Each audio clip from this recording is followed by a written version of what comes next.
Hello, this is Geoff Carter from Las Vegas Weekly, and this is my story from the strip section of our April 16th, 2026 issue. One banger after another, legendary talents Jimmy Jam and Terry Lewis bring nothing but hits to the Venetian. Too many. Jimmy Jam and Terry Lewis have too many hits to pack into this introduction. Almost from the day Prince dismissed them from the Morris Day-led party funk band The Time, Jam and Lewis began co-writing and producing an unprecedented streak of Billboard Top 40 hits for dozens of artists, including Boyz II Men, Mariah Carey, Mary J. Blige, The Human League, Michael Jackson, George Michael, New Edition, Usher, and Karen White. Their best-known collaboration, a decades-long working relationship with Janet Jackson, has yielded 9 number-one singles alone, from When I Think of You to Escapade. Nothing but hits, Jam and Lewis's upcoming residency at Voltaire at the Venetian will see the Rock and Roll Hall of Fame inductees playing beloved favorites from that storied Billboard chart run, joined on stage by powerhouse vocalists Ruben Studdard and Shanice Wilson. Sitting at the end of Voltaire's runway in their signature suits, hats, and sunglasses, they gave the Weekly a brief look at what's sure to be a packed playlist.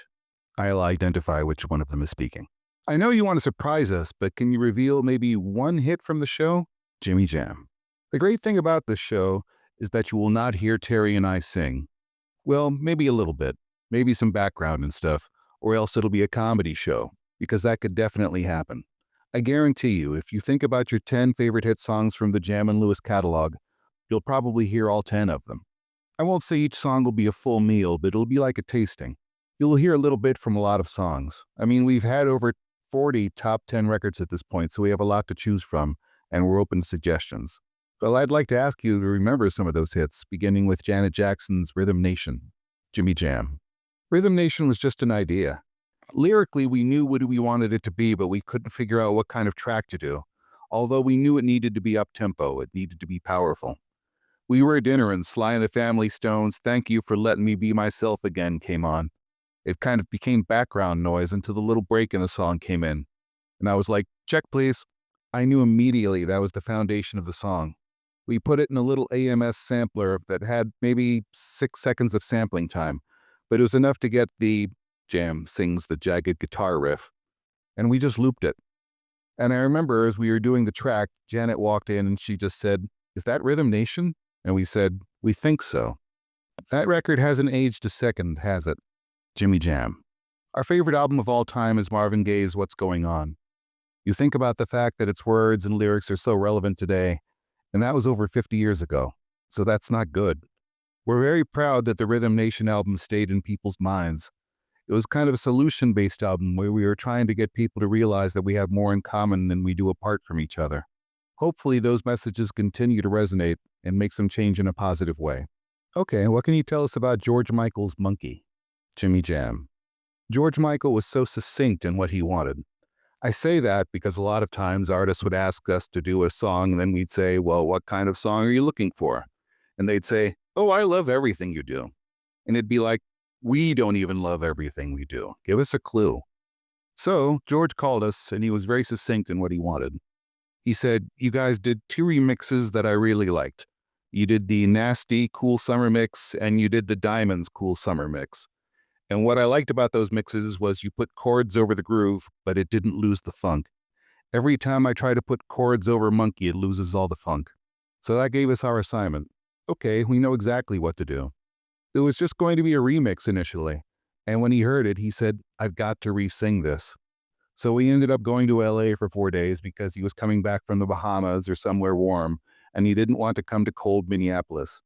He got in, did what he wanted to do, and we ended up having a huge record. It was wonderful to work with him. I'm sorry we didn't get a chance to work with him again. He was immensely, immensely talented. And it's actually the reason that I met my wife, too, because she came to the session. We've been married now for 32 years. Tell us about Sounds of Blackness, Optimistic. Jimmy Jam. Our favorite song. Actually, we have 2 favorites. Favorite is always tough because there can be a lot of reasons for favorite. Sometimes it's the experience of doing it. Sometimes it's how much it sells or how high it goes on the charts. But Optimistic, I always say if there's ever a time capsule that says Jam and Lewis, and 100 years from now the aliens come down and open it up, what would be the song it would play? It would be optimistic because I think it explains everything about Terry and myself that you would want to know. Our rhythm, our melody, our lyric. And the other song in the time capsule would be Terry Lewis. Open My Heart by Yolanda Adams, just because it's one of those songs that gives you a spiritual reaction. People call me and say, I heard this song and I had to pull over to the side of the road and I just cried. It just allowed me just to refresh myself and connect with myself again. So that kind of visceral reaction is important in any kind of art, I think. I know this one was a challenge. Tell us about the Human League. Human. Jimmy Jam. Human was a series of missteps. The beat for Human is actually a Linn drum in which you could change the sounds. The little chips that were in there, the beat was supposed to be 808 chips. The beat was supposed to be more like he makes soft booping sounds, that kind of beat. But at one point in time, the chips got swapped out for some big heavy drums. So I just happened to turn the drum machine on, and he makes heavy distorted drum sounds. It went like that. And I was like, oh no, that's the wrong sound. And Terry said, no, that's good, do something with that. And he was right, wasn't he? Jimmy Jam. Of course he was right. He's always right. Anyway, that's kind of how Human started. Lyric-wise, we thought it would be cool for a group called the Human League to do a song called Human, particularly because their music was so robotic. Don't you want me, baby? And Phil Oakey, the singer in Human League, did a wonderful job. Terry produced that vocal. In interviews, Phil Oakey said it's its favorite vocal ever. Jimmy Jam. Yes, it's a beautiful vocal. And then we put background vocals on. It was basically Terry doing the backgrounds along with a girl named Lisa Keith. She was kind of our secret weapon, secret sauce background singer. And the other girls in the Human League, Susan Ann Sully and Joanne Catherall, heard that. They said, who's that other girl on the side? We said, oh, that's Lisa Keith. Well, I don't think we like the other girl on the song. Oh, okay. It started a whole conversation. We called the record company, said, we're going to pull the song off. And they said, what are you talking about? That's going to be the single. We were like, well, we've got to finish it the way we feel like it should be finished. Then Terry came up with a genius idea. Since the girls weren't singing on the song, he said, I've got a part for them to do. And he came up with the spoken part where Catherall says, while we were apart, I was human too. That to me was the final ingredient that the song needed.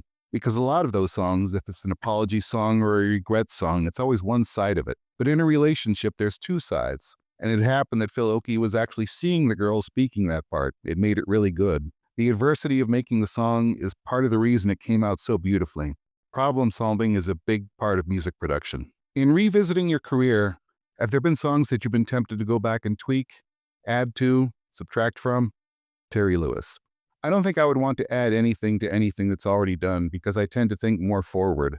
Once it's done, I don't even really listen to things I did. I'm just now listening to things that we did years ago. Jimmy Jam. Remind ourselves, yeah, that was good. Terry Lewis. That was good. You can't get caught up. They say yesterday's score doesn't count in today's game, right? We got to stay current and look towards the future.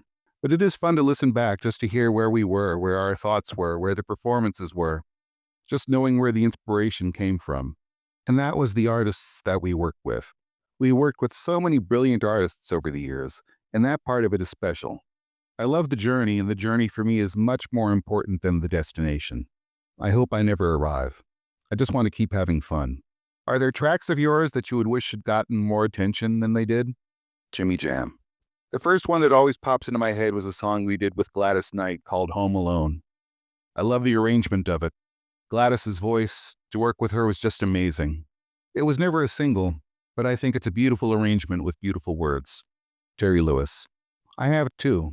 Deborah Cox, Did You Ever Love Me? And Patty Austin, Summer is the Coldest Time of Year, which is just a brilliant song. Jimmy Jam. That was our Quincy Jones homage. After he said, hey, work with Patty Austin, we were like, okay. We tried to make as many Quincy's as we could. Terry Lewis. There's a bunch of Usher tracks. There's a bunch of Janet's even. Well, come back and do You Should Have Made This a Hit. Terry Lewis. For me, there's three kinds of songs. There are good songs, bad songs, and hit songs. We can dispute good and bad. Can't dispute hits, but what makes things hit for me is how it makes me feel. It doesn't necessarily have to be on top of a chart or anything like that, because everybody makes it a hit. It's not just us. We just make music, and then you need people to take it and market it and play it and listen to it and to buy it and consume it, and that's what makes it a hit. All we can do is make music. It's got to be fun for us. We just love to play the music. One last question. It's the inevitable AI question. How does it feel being stewards of this handmade medium when someone can just enter a prompt saying, make me a Jam and Lewis banger, Jimmy Jam? I just think the humanity is what makes the music great. AI can kind of scrub away all our mistakes that we made over the years, but the mistakes are part of what makes the music great.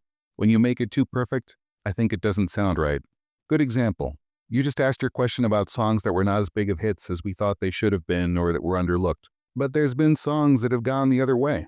Saturday Love, a top 40 hit from 1985 by Sherelle and Alexander O'Neal. We only wrote one verse for that track because we ran out of time. And it was just like, well, just have Alex sing the same verse as Sherelle. People look at that and they go, wow, that's genius. And it's like, no, it's just laziness, but it's fine if you think that. I think AI is basically taking every successful record that we've had and trying to scrub that. But there's a lot of humanness in making mistakes and the learning process of that. I think that's the thing AI can't do. I also think AI needs some guardrails. My analogy is that when cars were invented, we were horse and buggy, so we had dirt roads. When cars got invented, they say, oh, let's pave the roads. Yeah, it might be a good idea to put some lanes on the road. That's a really tight curve. We should put a guardrail there. Should probably put a speed limit on it.